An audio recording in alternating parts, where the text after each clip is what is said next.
Hunger and thirst are mankind's two oldest enemies. At the close of the 20th century, humanity is still battling with them day by day in all four corners of the world. Hey fella, what are you doing here? Water. Sure, water. Look what I found right here. Could I have some of that? No, don't drink this. This is brackish. Sea lion, you know, slightly salty. Why don't you try some of this?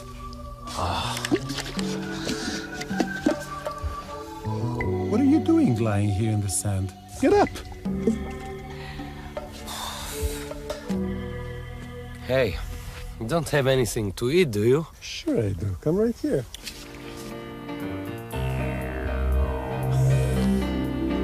Hey. Where did you find that? Have a seat. I'll explain it all to you.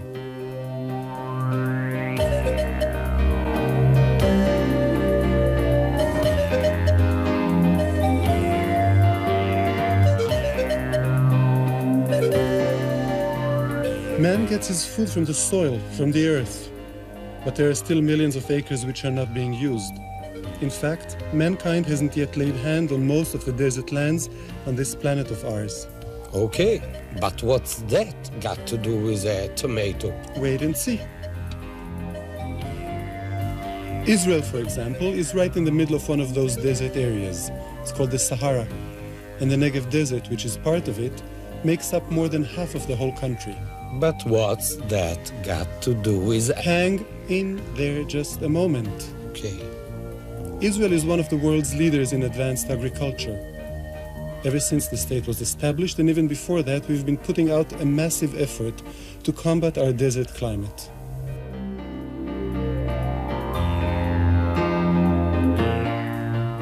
Making the desert bloom and settling people here was one of the great dreams of David Ben-Gurion, our first prime minister. He said, "These lands, apparently abandoned and hopeless, may in a not-so-distant future become alive, pulsing with willpower, and unknown resources will yield great blessings, if we can only delve into their secrets." What was he talking about? What kinds of secrets? Look, I have no idea whether Ben-Gurion was some kind of detective or whether he just had a kind of intuition. The fact is that there is water in the desert, and a lot of it. Really? Where? Take a look at this.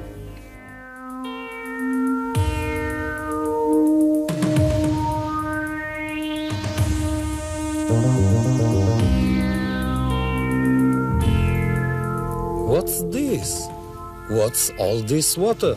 That's what I was telling you about. Brackish water. All over the world, there are billions and billions of gallons of somewhat salty water. Even in the biggest deserts, in the Australian outback, the African Sahara, in China's Gobi Desert, Chile's Atacama, and in the Kalahari in southern Africa, even in the USA. The only problem is that we can't use these waters for agriculture by usual methods.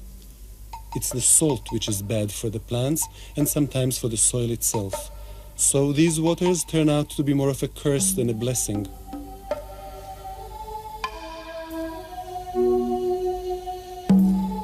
Ever since the very beginning of desert settlement, way back in 1943, farmers have been trying to solve the problem of how to use salty waters, and there have been a lot of experiments in this field.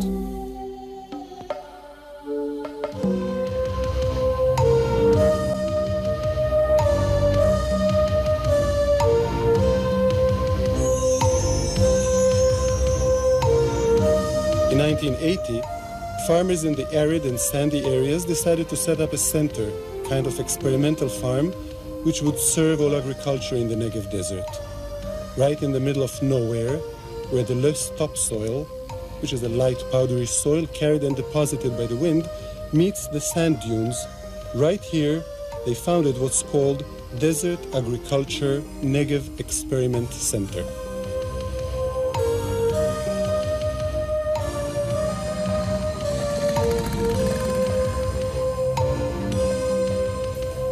The place serves local researchers. It's shared by academic researchers working on various projects, and also by staff from the Ministry of Agriculture's Training Division. You've got 5 permanent researchers from the kibbutzim in the region. helped by technicians who are specialists in agriculture.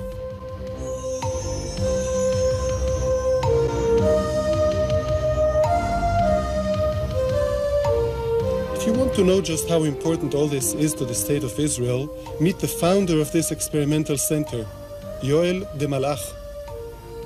Yoel came to this region way back in 1943 with the founders of Kibbutz Revivim, and ever since then he's been obsessed with finding solutions to the problems of desert agriculture. He's been honored for his achievements with the state's highest award, the Israel Prize. Shalom! Hi. Yeah, that's all just great. But you still haven't said anything about that tomato. Don't rush me, I'm getting there.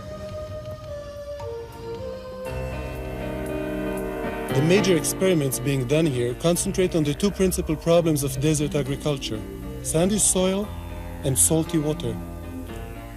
They are attacking the water problem from various angles: how to improve the genetic structure of plants to be grown, studying their physiology, but mostly they're looking for ways to improve systems of irrigation and fertilizing, and to match them to the needs of the farmer himself. Here, for example, we've got a computer which was specially developed for this research station. What it does is it controls what we call the water mix. It checks and balances the amounts of expensive sweet water piped from the north with salty water pumped out from local wells. This way we can tell how the plants react to different doses of salinity. Tell me, Ms. Hohoba, just how many teaspoons of salt do you like in your water? The second thing they're dealing with here is the sandy soil problem. That's soil which can't easily retain the water and fertilizers that the plants need. Here they're developing techniques to provide just the right amounts of water and fertilizers on a strictly scheduled rationing system up to 6 times a day, so that the plants can grow the best suited root patterns and efficiency for this soil. At the same time, they're developing substances which can increase the containment of water in the ground. So, what with my tomato? Hang in there. We'll get to it. Naturally enough, the Ramat HaNegev Experimental Center has become a focus of international interest. Many of the research projects carried out here have become world famous. Statesmen and specialists from developing countries and throughout the entire world all come to visit.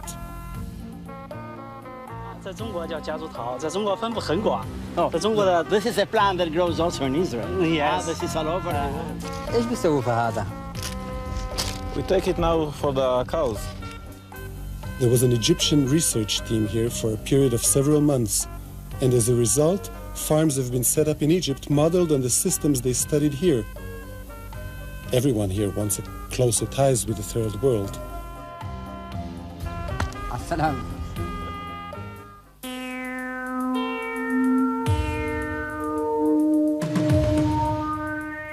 So, what's this all about? I don't believe it. He's actually asking me a question instead of going on about that tomato. The future has unlimited possibilities. They're already at work here on all kinds of ideas.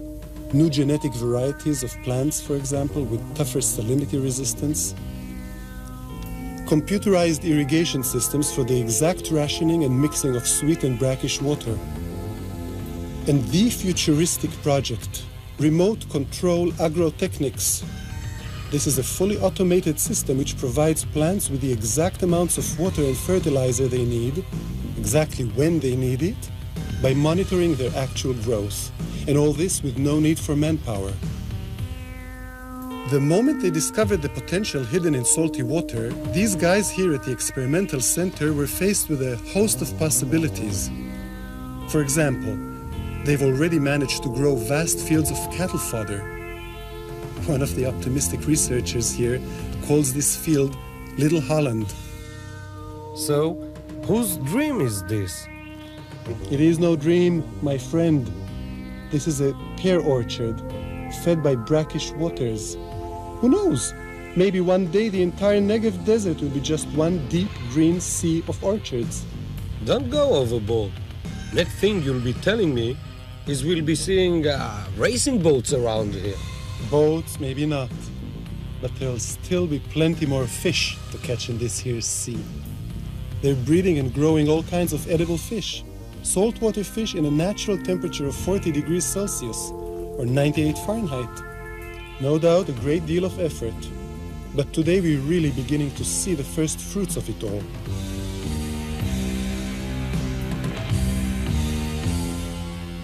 Nowadays in the Negev, we've got thousands of acres of all kinds of crops under cultivation. And it's not only possible, it's also profitable. It also tastes good.